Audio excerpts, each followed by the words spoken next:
దీపము అనే ఒక మాటను ఆయన వ్రాసి పెట్టారు. దీపానికి ఉన్నటువంటి ప్రాధాన్యతలు చాలా ఉన్నాయి. దీపము ఉండటం వల్ల ఒక ఇంట్లో భయం ఉండదు.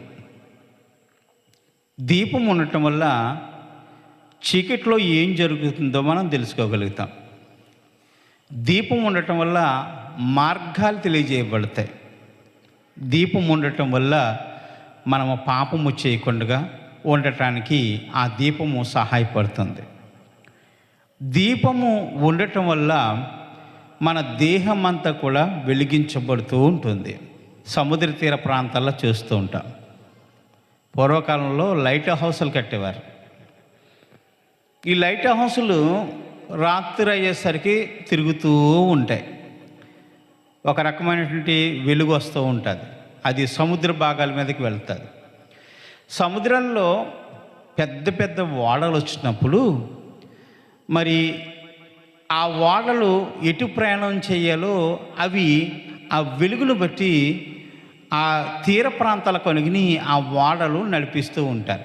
అంటే ఆ ఓడ నడవటానికి మార్గము చూపించే ఒక దిక్సూచి లాంటిది ఈ లైట్ హౌస్.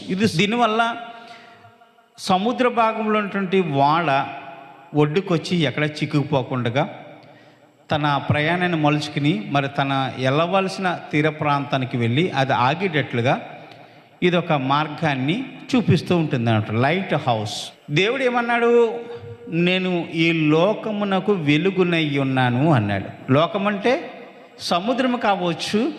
మరి ఆ సముద్రములో మనం ఒక ఓడనై ఉన్నప్పుడు, ఒక ఓడలాగా ఉన్నప్పుడు మనం ప్రయాణం చేయాలంటే మరి ఒడ్డుకొచ్చి చిక్కుకుపోకుండా ఉండి ఆ నీటిలోనే చక్కగా లోకములో వెలుగు కలిగినటువంటి మరి ప్రాంతాల్లో ప్రయాణం చేయటానికి మనకు ఒక దిక్సూచి కావాలి.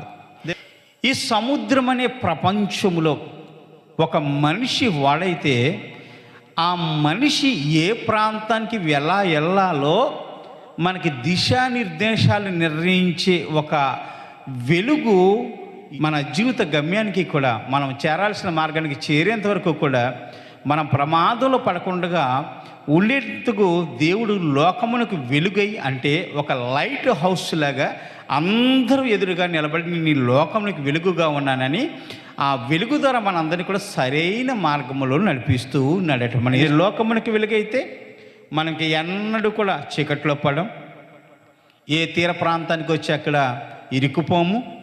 మనం వెళ్ళాల్సిన మార్గానికి వెళ్తాం. ఏ రేవు మార్గంలో దిగాలనుకుంటే ఆ రేవు